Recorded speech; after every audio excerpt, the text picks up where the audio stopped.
Good morning everyone. मैं लोकेश चौधरी आप सबका श्री श्याम एजुकेशन ग्रुप की ऑनलाइन क्लासेस में हार्दिक अभिनंदन है। BSc part first year, BSc part second year में हम चल रहे हैं अल्कोहल और अल्कोहल की जो केमिकल प्रॉपर्टीज़ में हमने लास्ट वीडियो में PCl5 की अभिक्रिया, SOCl2 की अभिक्रिया हमने वहाँ पे देखी थी। आज आपके पास में है PCl3 और PBr3 की अभिक्रिया। ठीक है, रिएक्शन विथ PCl5 PCl3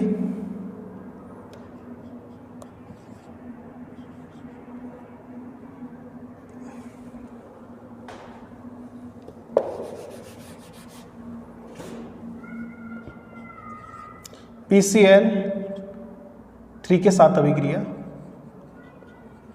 साथ में हमें अभिक्रिया करनी है। तो क्या होगा देखो, अल्कोहल की अभिक्रिया, अल्कोहल की अभिक्रिया PCl3 के साथ में की जाती है तो आपके पास में क्या बनता है, 3 आपके पास में एल्किल क्लोराइड बनते हैं और H3PO3 लिख दो, या इसको हम लिख सकते हैं POH3 फास्फोरस अम्ल। ठीक है, अल्कोहल की अभिक्रिया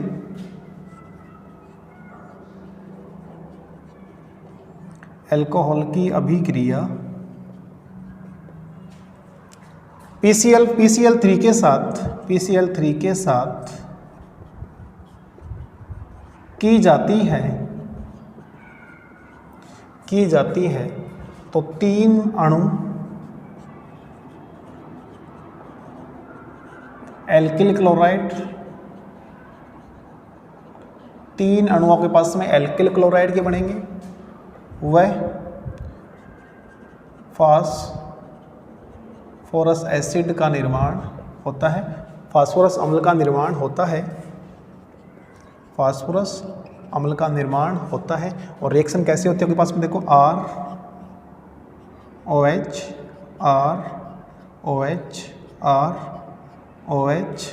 और ये आपके पास में 3 Cl हैं।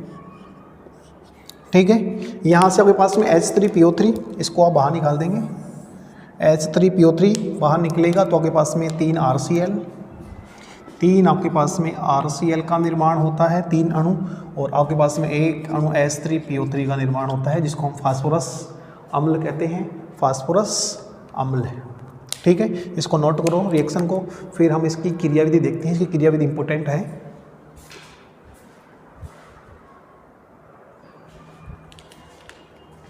अल्कोहल की अभिक्रिया PCl3 के साथ में की है हमने, तो आपके पास में RCl फास्फोरस एसिड बना है। ठीक है, इसको नोट करो, फिर उसकी क्रियाविधि देखते हैं।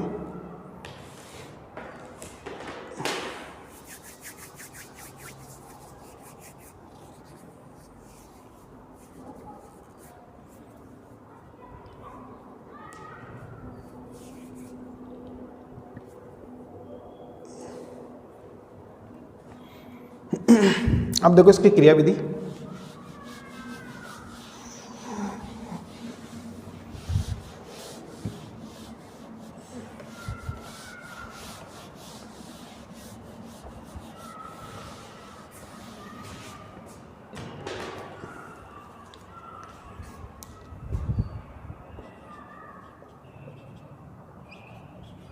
तीन अणु के पास में यहाँ पे अल्कोहल के हैं और इनकी अभिक्रिया हमने PCl3 के साथ में की है, तो आपके पास में 3 अणु RCl के और H3PO3 का फॉर्मेशन होता है। कैसे होगा देखो इसकी क्रियाविधि, मैकेनिज्म।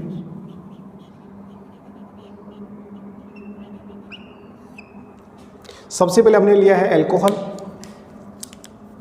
ये आपके पास में अल्कोहल का 1 अणु लेंगे। स्टेप फर्स्ट में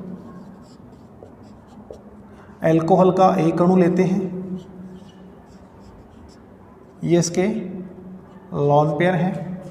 इसकी अभिक्रिया हमने कर दी है PCl3 के साथ में करेंगे तो क्या होगा, वो आपके पास में सेम उसी की तरह आपके पास में यहाँ पे लॉन पेयर इस फास्फोरस पे अटैक करेंगे और यहाँ से हम एक Cl को कर देंगे बाहर, एक Cl माइनस आयन यहाँ पे क्या हो गया है, बाहर हो गया है। ठीक है, अब प्रोडक्ट क्या बनेगा आपके पास में देखो, ROH ये फास्फोरस Cl Cl और पॉजिटिव। ठीक है, अब आपके पास में इसके ऊपर बैक साइड से Cl का हम अटैक करवा देंगे स्टेप सेकंड में। इसको हम 3-4 स्टेप में बांट लेते हैं। स्टेप सेकंड में हम क्या करें, Cl माइनस, जो Cl माइनस निकला था वो, और R OH positive P Cl और Cl, ये नेगेटिव यहाँ पे अटैक करें तो आपके पास में इस बॉन्ड के इलेक्ट्रॉन यहाँ हो जाएंगे और प्रोडक्ट क्या बनेगा आपके पास में, यहाँ पे आपके पास में RCl प्लस PCl Cl और OH। ठीक है, फिर आपके पास में स्टेप थर्ड में हम क्या करेंगे, स्टेप थर्ड में वही आपके पास में दूसरा एल्कोहल लेंगे हम यहाँ पे ROH, और इसकी अभिक्रिया हम किससे कर देंगे, वही आपके पास में ये फास्फोरस है, यहाँ पे एक OH जुड़ गया है, एक Cl सेम वही रिएक्शन होगी यहाँ पे भी, यहाँ से भी आपके पास में एक Cl क्या होगा, बाहर निकलेगा और क्या बनेगा आपके पास में ROH, ये पॉजिटिव, ये POH और Cl। ठीक है, इसकी अभिक्रिया वापस हम किससे कर देंगे, Cl से कर देंगे स्टेप 4 लगा के। स्टेप 4 में हमने क्या करेंगे, जो Cl आयन बाहर निकला है, जो Cl आयन बाहर निकला है, इसकी अभिक्रिया हमने कर दी ROH पॉजिटिव POH और Cl, ये आपके पास में यहाँ पे अटैक करें और ये वाला बॉन्ड यहाँ से टूटे तो आपके पास में क्या बनेगा, हमारे पास में एक RCl बन चुका है, पहले एक RCl का फॉर्मेशन हो गया है, दूसरा आपके पास में RCl प्लस POH OH और Cl। ठीक है, अब आपके पास में दूसरा आपके पास में RCl का फॉर्मेशन हो चुका है, यहाँ पे दूसरे RCl का यहाँ पे फॉर्मेशन हो गया है। स्टेप 5 में क्या देखेंगे हम,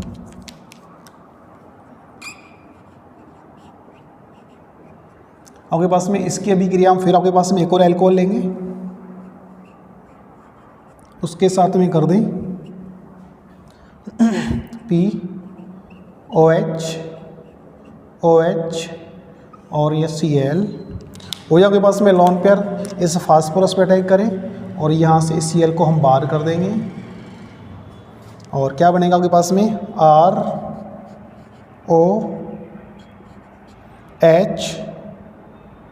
POH OH। ठीक है, और फिर अब क्या करेंगे आपके पास में, इसकी अभिक्रिया हम किससे कर देंगे, स्टेप 5 में। स्टेप 6 में क्या करेंगे, वही आपके पास में जो Cl माइनस निकला है उसकी अभिक्रिया हम कर देंगे ROH POH OH के साथ में करेंगे तो आपके पास में ये Cl माइनस है, इस R पे अटैक करेगा, यहाँ पे पॉजिटिव, ये वाला बॉन्ड यहाँ से ब्रेक होगा और आपके पास में क्या बनेगा RCl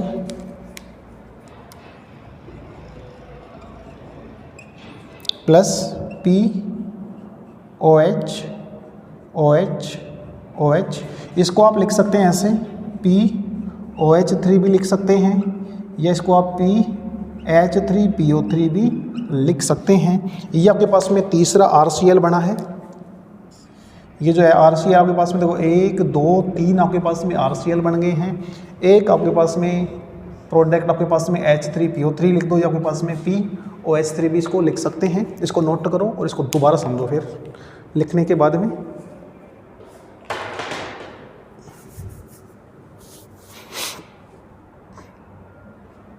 PCl3 के साथ में रिएक्शन, यदि PCl3 के साथ में अभिक्रिया करते हैं PCl3 के साथ में हम रिएक्शन करेंगे तो आपके पास में क्या होगा, अल्कोहल की अभिक्रिया PCl3 के साथ में करेंगे तो आपके पास में 3 क्लोरो एल्किल क्लोराइड बन जाएंगे, ठीक है। तो आपके पास में और साथ में आपके पास में फास्फोरस एसिड बनेगा, ठीक है। H3PO4 फास्फोरिक अम्ल होता है, ये फास्फोरस और फास्फोरिक, यहाँ पे अस वाला है फास्फोरस, और H3PO4 होता है फास्फोरिक अम्ल, ठीक है। यहाँ पे आपके पास में जो फास्फोरस है इसकी जो ऑक्सीजन अवस्था है वो +3 है, H3PO4 में उसकी जो अवस्था होती है वो +5 होती है, यानी आपके पास में फास्फोरिक वहाँ पे एक हो जाएगा, यहाँ पे अस फास्फोरस फास्फोरिक। इसको दोबारा समझो,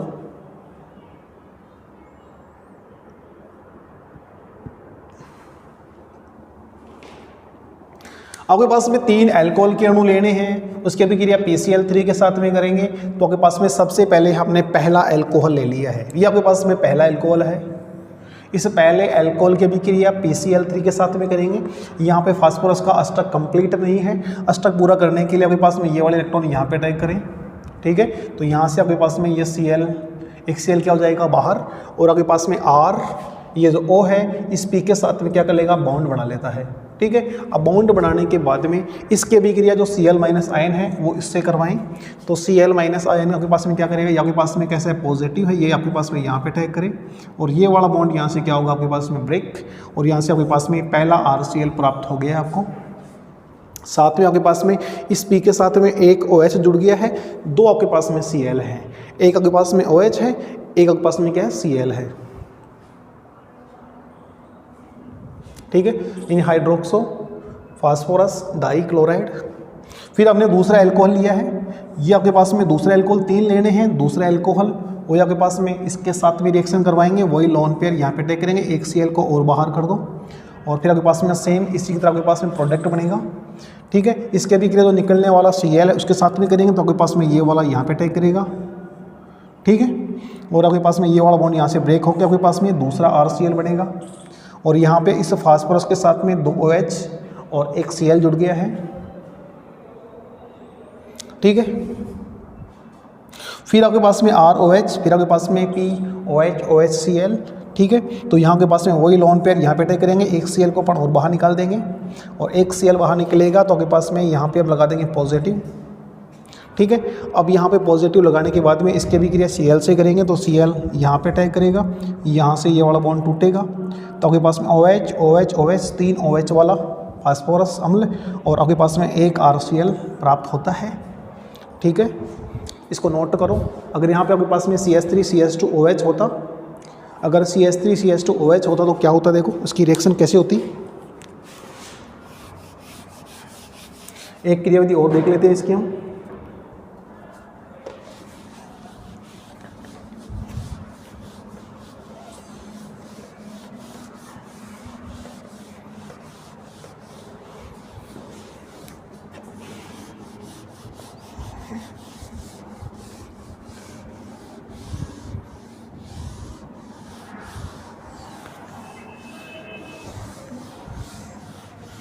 अगर यहाँ पे रिएक्शन क्या होती, देखो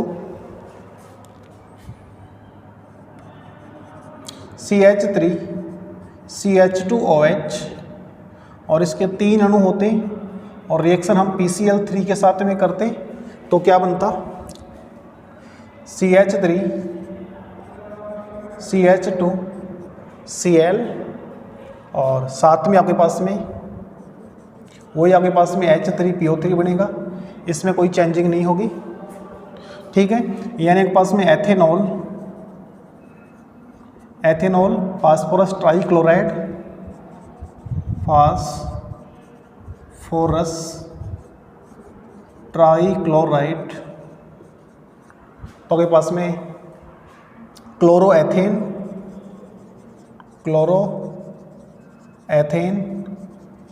फास्फोरस एसिड, फास्फोरस अम्ल बन जाता है, क्लोरोएथेन है, फास्फोरस ट्राइक्लोराइड है, एथेनॉल है।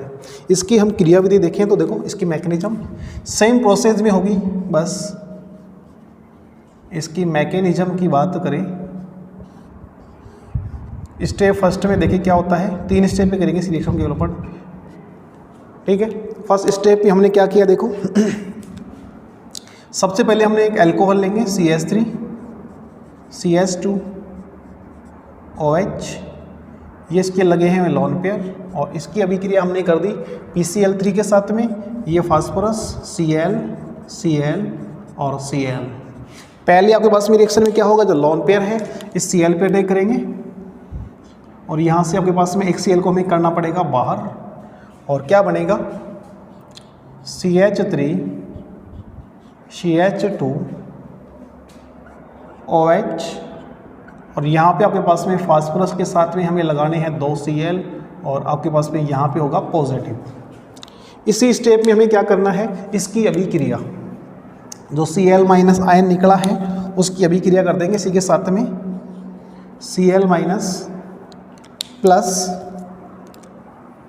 CH3 CH2OH और Cl, ये आपके पास में फास्फोरस, ठीक है। तो ये आपके पास में यहाँ पे अटैक करेगा, ये वाला बॉन्ड यहाँ से क्या हो जाएगा, ब्रेक हो जाएगा, और आपके पास में क्या बनेगा CH3 CH2 Cl, यानी आपके पास में पहला अणु आपके पास में इसके 3 अणु बनेंगे, तो पहला अणु आपके पास में यहाँ पे बन चुका है। दूसरा आपके पास में प्रोडक्ट क्या होगा देखो, POH Cl, ये आपके पास में POH, ये वाला बॉन्ड यहाँ से ब्रेक हो जाएगा तो आपके पास में OH बच जाएगा, और 2 Cl पहले से ही हैं। इसमें स्टेप सेकंड देखें तो क्या होगा, स्टेप सेकंड की बात करें तो क्या होगा, सेकंड स्टेप में वो आपके पास में CH3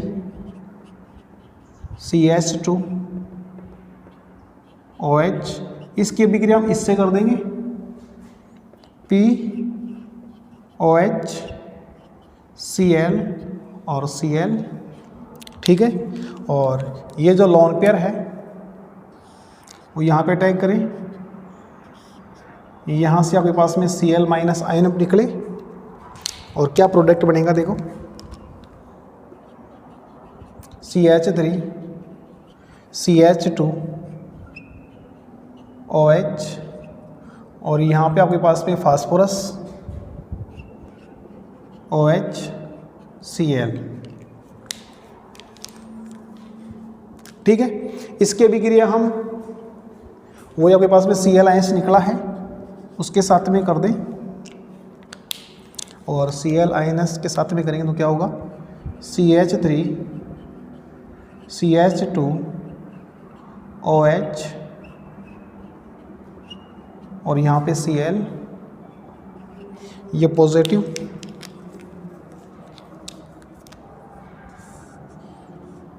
यहाँ से ये वाला बॉन्ड हम ब्रेक कर देंगे, और क्या बनेगा आपके पास में CH3 CH2 Cl, ये आपके पास में दूसरा प्रोडक्ट है, और इसके साथ में क्या लगाना है हमें, POH OH और ये Cl। फिर हमें लेनी स्टेप थर्ड स्टेप में क्या करेंगे, स्टेप थर्ड की बात करें एक और आपके पास में यहाँ पे हम अल्कोहल ले लेंगे CH3 CH2, 3 अणु लेते हैं हम अल्कोहल के, तो आपके पास में तीसरा अणु ले लेंगे हम, और इसकी अभिक्रिया हम कर देंगे उसके साथ में, यानी फास्फोरस OH और ये Cl, ये यहाँ पे अटैक करें, यहाँ से आपके पास में Cl माइनस आयन बाहर जाए, और क्या बनेगा CH3 CH2OH POH और POH, ठीक है। ये आपके पास में पॉजिटिव चार्ज रहेगा, और इसकी अभिक्रिया जो आपके पास में Cl माइनस आयन निकला है, इस Cl माइनस आयन की अभिक्रिया हम इसके साथ में कर दें, CH3 CH2OH पॉजिटिव, POH ये आपके पास में यहाँ पे अटैक करे, आपके पास में ये वाला बॉन्ड यहाँ से क्या होगा, ब्रेक होगा, और CH3 CH2 Cl ये तीसरा अणु बन गया है। साथ में आपके पास में POH फाइनल प्रोडक्ट बन गया है आपके पास में। इसको आप चाहे ये लिखो POH3 लिखो, ये इसको आप H3PO3 लिखो, फास्फोरस अम्ल। ठीक है, ये आपके पास में CH3 CH2 OH के बिक्रिया हम PCl3 के साथ में करेंगे तो आपके पास में ये वाला प्रोडक्ट बनता है। इसको भी नोट कर लो आप।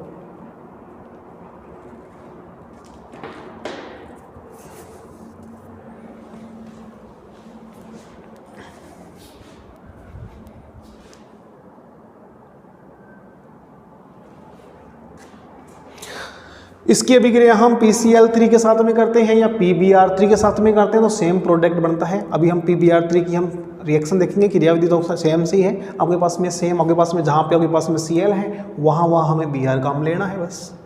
तो आपके पास में PCl3 और PBr3 दोनों के पास में सेम रिएक्शन हो जाएगी। प्रोडक्ट आपके पास में यहाँ पे आपके पास में क्लोरोएथेन बनेगा, वहाँ आपके पास में ब्रोमोएथेन बन जाता है, ब्रोमोएथेन बन जाता है। ठीक है, बस डिफरेंट हमने पहले यहाँ पे R लिया था, अब आपके पास में क्या CH3 CH2 OH, यानी आपके पास में हमने एथेनॉल लिया है। एथेनॉल की अभिक्रिया हमने PCl3 के साथ में की है। तो आपके पास में 3 अणु आपके पास में क्लोरोएथेन के बन गए हैं और 1 अणु आपके पास में फास्फोरस एसिड का हमें प्राप्त होता है।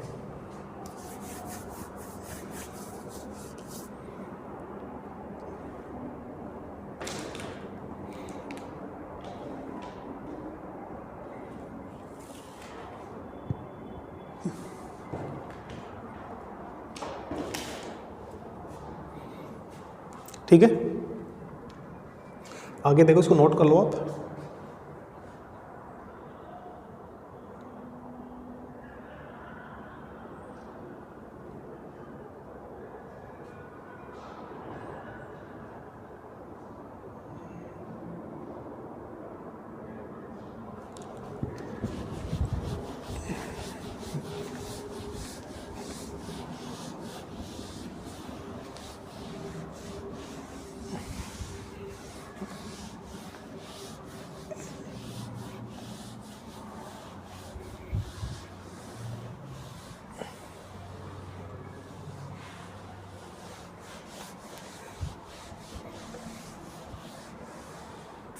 नेक्स्ट आपके पास में रिएक्शन है, रिएक्शन विथ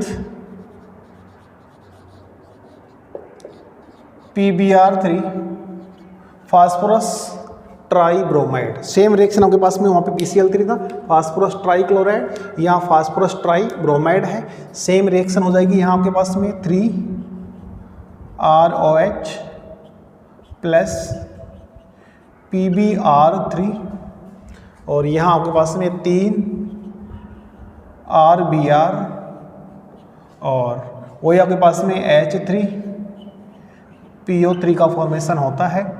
यानी आपके पास में ये एल्कोहल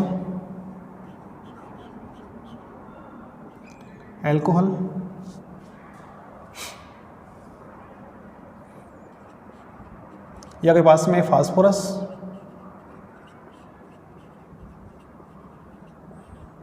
ट्राई ब्रोमाइड,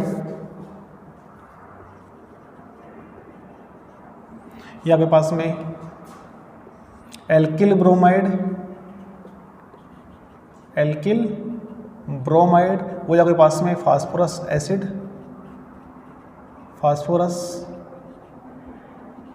एसिड।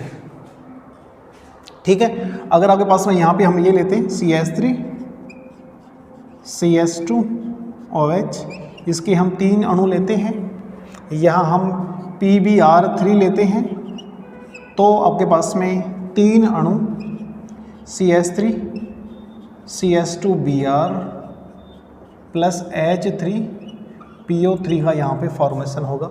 ठीक है, ये आपके पास में वही ब्रोमोएथेन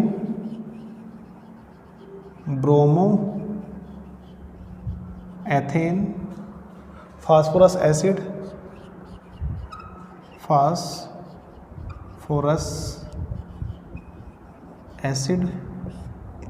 ब्रोमोएथेन फास्फोरस एसिड, ये आपके पास में फास्फोरस ट्राईब्रोमाइड, फास्फोरस ट्राईब्रोमाइड है। ये आपके पास में एथेनॉल है, एथेनॉल फास्फोरस ट्राईब्रोमाइड लेंगे तो आपके पास में ब्रोमो एथेन बन जाएगा और फास्फोरस एसिड का निर्माण होता है। इसको भी नोट कर लो। फिर आगे हम एल्कोहल की अभिक्रिया कंसंट्रेट H2SO4 के साथ में करेंगे। वहाँ पे जल के अणु के निष्कासन से एल्कीन का निर्माण होगा। एल्कीन का निर्माण दो प्रकार से करेंगे, देखो इसको नोट करो, इंपॉर्टेंट अभिक्रिया है वो भी।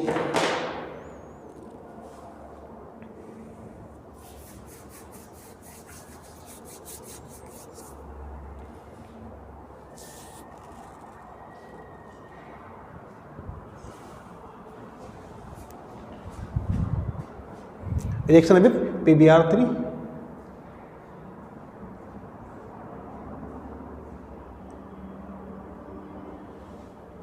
PBr3। नेक्स्ट अभिक्रिया देखो, reaction with concentrate H2SO4। Concentrate H2SO4 लेते हैं, B2O5 लेते हैं, एल्यूमिना लेते हैं। उनकी प्रेजेंस में अल्कोहल में जल के अणु के निष्कासन से आपके पास में एल्केन का निर्माण होता है, ठीक है। और आपके पास में यहाँ पे हम कंसंट्रेट H2SO4 लेना है। नेक्स्ट अभिक्रिया है reaction with concentrate H2SO4, reaction with concentrate H2SO4। Alcohol की अभिक्रिया, अल्कोहल की अभिक्रिया कंसंट्रेट H2SO4 के साथ, अल्कोहल की अभिक्रिया कंसंट्रेट H2SO4 के साथ की जाती है, कंसंट्रेट H2SO4 के साथ में की जाती है। तो निर्जलीकरण से,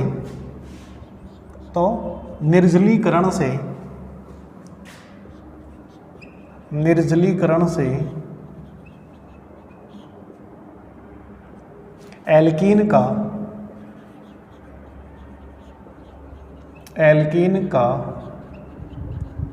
निर्माण होता है। और जो एल्कीन का निर्माण होता है वो सैतजेफ नियम से होता है, सैतजेफ नियम से होता है।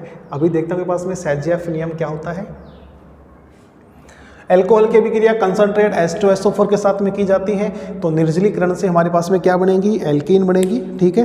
अब आपके पास में रिएक्शन देखो, RCH2OH, इसकी अभिक्रिया हम कंसंट्रेट H2SO4 से करते हैं, तो जल के अणु के निष्कासन से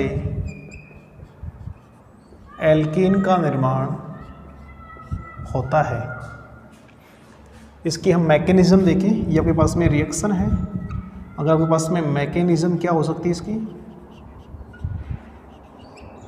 यहाँ पे आपके पास में जो एल्कीन निकलने की संभावना आपके पास में एक ही है, तो क्या होगा देखो मैकेनिज्म में। सबसे पहले आपके पास में कंसंट्रेट H2SO4 लेते हैं, H डबल बॉन्ड O, जब आपके पास में कंसंट्रेट H2SO4 है, अम्लीय होता है, यहाँ से H+ आयन निकलता है और आपके पास में अम्लता रिप्रेजेंट करता है। आपके पास में माना आपके पास में ये H+ आयन बाहर निकला, H+ और HSO4 नेगेटिव, ठीक है। इस H+ आयन की अभिक्रिया इसके साथ में कर दी जाए, ठीक है। RCH2OH प्लस H+ आयन, और आपके पास में क्या बनेगा, RCH2OH पॉजिटिव। यहाँ से आपके पास में ये वाला बॉन्ड क्या होगा, ब्रेक होगा, और जल के अणु के निष्कासन से आपके पास में RCH2 नेगेटिव, फिर आपके पास में 1,2 हाइड्राइड शिफ्ट, और आपके पास में ये हाइड्राइड यहाँ पे शिफ्ट हो, ठीक है। यहाँ से आपके पास में हाइड्राइड शिफ्ट से आपके पास में क्या बनेगा, RCH डबल बॉन्ड CH2, ठीक है। जो आपके पास में H+ आयन निकलेगा, ठीक है, वो H+ आयन यानी कि आपके पास में H प्लस और HSO4 नेगेटिव, वापस आपके पास में H2SO4 का फॉर्मेशन हो जाता है। ठीक है, इसको नोट करो और समझो।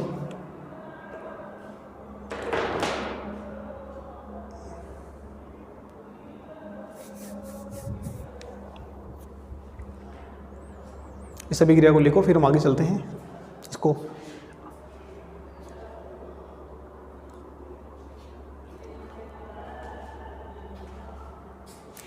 रिएक्शन विद कंसंट्रेट H2SO4, यदि अल्कोहल की अभिक्रिया कंसंट्रेट H2SO4 के साथ में की जाती है तो निर्जलीकरण से एल्कीन का निर्माण होता है। ठीक है, ये आपके पास में अल्कोहल है, कंसंट्रेट H2SO4, यहाँ से आपके पास में ये OH, ये H बाहर निकलेगा। ठीक है, इसको हम डायरेक्ट रिएक्शन देखें तो आपके पास में क्या होता है, देखो अगर हम डायरेक्ट इसमें देखें तो RCHOH CS2OH, यहाँ से आपके पास में जल का अणु निकलता है और क्या बनता है आपके पास में, कंसंट्रेट H2SO4 की प्रेजेंस में RCH डबल बॉन्ड CS2, ये आपके पास में एल्कीन का फॉर्मेशन हो जाता है। अगर डायरेक्ट आपके पास में यहाँ से हम HOH को निकाल देते हैं और जल के अणु के आपके पास में निर्जलीकरण से आपके पास में वही एल्कीन बन गया है। और आपके पास में क्रियाविधि देखें तो हमें लेना है, सबसे पहले कंसंट्रेट H2SO4 लेंगे। आपके पास में जो अम्ल होता है उसमें H प्लस आयन देने की क्षमता होती है, यहाँ से H प्लस आयन बाहर निकलेगा, HSO4 नेगेटिव बनेगा। इस H प्लस आयन के भी क्रिया हम अल्कोहल से करेंगे तो आपके पास में लॉन पे अटैक करेंगे, यहाँ पे लॉन पे यहाँ पे ऐड हो जाएंगे। यहाँ आपके पास में कार्बन, ये ऑक्सीजन है तो आपके पास में इस बॉन्ड के इलेक्ट्रॉनों को ऑक्सीजन अपनी ओर खींचेगा तो आपके पास में जल का अणु बाहर निकलेगा। यहाँ पे क्या है, आपके पास में नेगेटिव, इस CH के H को हम नीचे लगा देंगे तो 1 2 आपके पास में, ये आपके पास में हाइड्राइड शिफ्ट तो आपके पास ये यहाँ पे शिफ्ट होगा। ठीक है, तो आपके पास में double bond RCH double bond CS2, यानी कि आपके पास में एल्केन का फॉर्मेशन हो जाता है। ठीक है, अगर आपके पास में 2 डिग्री अल्कोहल हो, अगर आपके पास में 2 डिग्री अल्कोहल हो या आपके पास में 2 एल्कीन बनने की संभावना होती है तो वह एल्कीन आपके पास में मेजर प्रोडक्ट होगी, जिसमें आपके पास में जो एल्कीन आपके पास में ये वाली जो एल्कीन है अधिक से अधिक आपके पास में एल्किल समूह से जुड़ी होती है। जहाँ पे आपके पास में एल्किल समूह की मात्रा ज़्यादा होगी वो एल्कीन आपके पास में क्या होगी, मुख्य उत्पाद का निर्माण करते हैं। देखो आगे,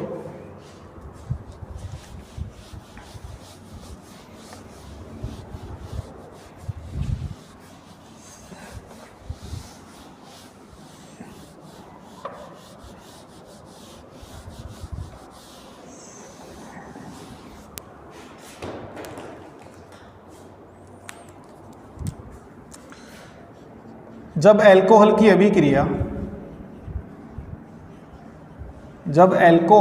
अभिक्रिया कंसंट्रेट H2SO4 के साथ की जाती है, कंसंट्रेट H2SO4 के साथ में की जाती है तो यदि आपके पास में यदि 2 एल्कीन बनने की संभावना हो, 2 एल्कीन बनने की संभावना हो तो वह एल्कीन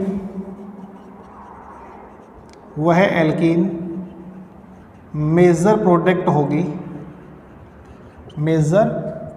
होती है, जिससे अधिक एल्किल समूह है, जिससे अधिक एल्किल ग्रुप जुड़े होते हैं, जिससे अधिक एल्किल ग्रुप जुड़े होते हैं, एल्किल ग्रुप जुड़े होते हैं। इस नियम को सैत-जैफ नियम कहते हैं। इस नियम को सैत-जैफ नियम कहते हैं। सैत-जैफ नियम कहते हैं। यदि आपके पास में अल्कोहल की अभिक्रिया कंसंट्रेट H2SO4 के साथ की जाती है, 2 एल्कीन बनने की संभावना है तो वह एल्कीन आपके पास में मेजर प्रोडक्ट होगी, जहाँ पे एल्केन समूह के पास में ज़्यादा जुड़े होते हैं। इसे हम कहते हैं सैत-जैफ नियम। जैसे आपके पास में है CH3 CHOH CH3, ठीक है। इसमें आपके पास में ये आपके पास में अल्फा, बीटा आपके पास में, बीटा पे आपके पास में हाइड्रोजन का विलोपन होगा। इसकी अभिक्रिया हम कंसंट्रेट H2SO4 के साथ में करें, कंसंट्रेट H2SO4 के साथ में करते हैं तो आपके पास में यहाँ से आपके पास में जल का अणु निकल सकता है, ठीक है। एक जल का अणु आपके पास में यहाँ से निकल सकता है, एक जल का अणु आपके पास में यहाँ से निकल सकता है, एक डबल बॉन्ड यहाँ आ सकता है, एक डबल बॉन्ड यहाँ आ सकता है। तो देखो आपके पास में CH3 double bond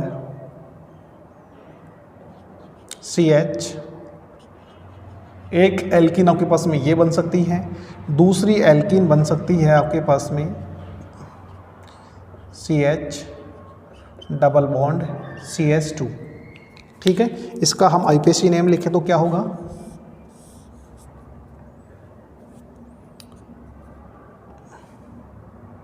one two three four 2 methyl 2 methyl but 2 ene but 2 ene, और इसका IPC नेम लिखें 1 number 2 number 3 number 4 number 3 methyl but 1 ene, ठीक है।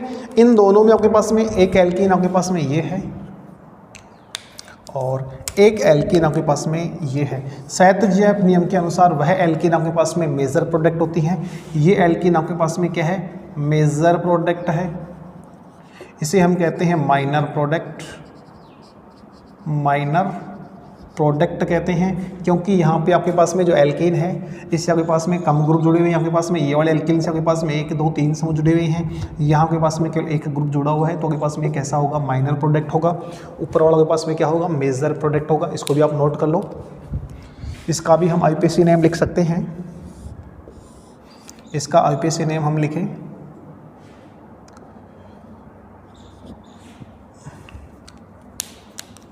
तो क्या होगा, 1 number 2 number 3 number 4 number 3 methyl but या ब्यूटेन 2 ऑल, ठीक है। अब यहाँ पे आपके पास में जो OH समूह के पास में यहाँ जुड़ा हुआ है, आपके पास में एक एल्किन यहाँ बन सकती है, एक डबल बॉन्ड यहाँ पे आ सकता है, यहाँ पे लगाते हैं तो आपके पास में अधिक एल्किल समूह जुड़े हुए हैं, यानी सहतजेफ नियम से आपके पास में ये मेजर प्रोडक्ट होगा और ये वाला आपके पास में माइनर प्रोडक्ट होता है, ठीक है। इसको नोट करो।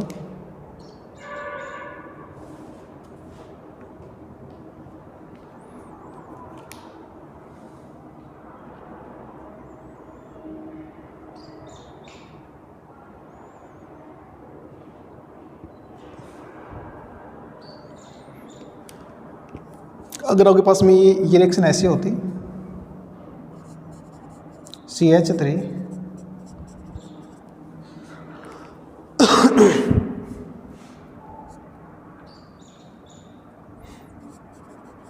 CH3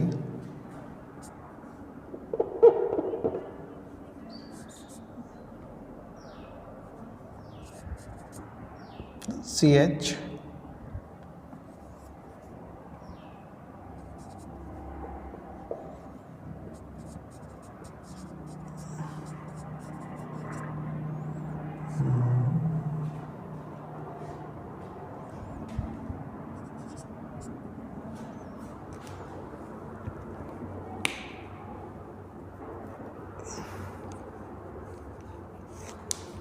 इसकी अभिक्रिया हमने कंसंट्रेट H2SO4 से करेंगे, वही आपके पास में कंसंट्रेट H2SO4, यहाँ भी आपके पास में जल के अणु के निष्कासन से आपके पास में ये अल्फा, ये बीटा आपके पास में यहाँ से H निकल सकता है, यहाँ से निकल सकता है, यहाँ से H निकलता है तो क्या बनेगा, CH3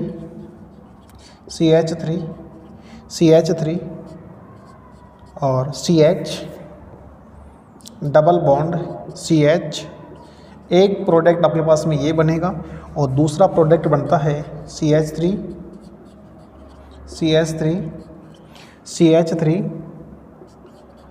CH2 CH double bond. एक आपके पास में ये वाली एल्कीन बनेगी और एक आपके पास में ये वाली एल्कीन बनेगी, ये आपके पास में माइनर, ये आपके पास में मेजर, आपके पास में माइनर है, ये आपके पास में मेजर है।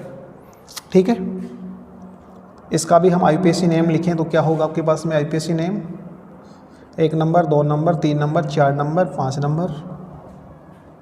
4 डाईमिथाइल, 4 डाईमिथाइल पेंटेन 2 ऑल। और इसका हम आईपीएसी नेम लिखें तो आपके पास में 1 number, 2 number, 3 number, 4 number, 5 number. 4 dimethyl pent 2 ene और इसका नाम 4 डाईमिथाइल पेंट 1 इन। ये आपके पास में माइनर प्रोडक्ट है, ये वाला आपके पास में मेजर प्रोडक्ट होगा। यानी यहाँ पे आपके पास में एल्कोहल की भी क्रिया कंसनट्रेट H2SO4 के साथ में की जाती है। अगर 1 डिग्री एल्कोहल है तो आपके पास में प्रोडक्ट में कोई विशेष प्रभाव नहीं पड़ेगा। 2 डिग्री एल्कोहल होने पर आपके पास में 2 डिग्री एल्कोहल होने पर वह प्रोडक्ट आपके पास में मेजर होगा, जिसमें आपके पास में एल्कीन समूह से आपके पास में अधिक से अधिक एल्किल समूह प्रेजेंट हों। यानी जहाँ आपके पास में डबल बॉन्ड है उसके साथ में अधिक से अधिक आपके पास में क्या होना चाहिए, एल्किल ग्रुप प्रेजेंट होने चाहिए। ठीक है, इसको नोट करो।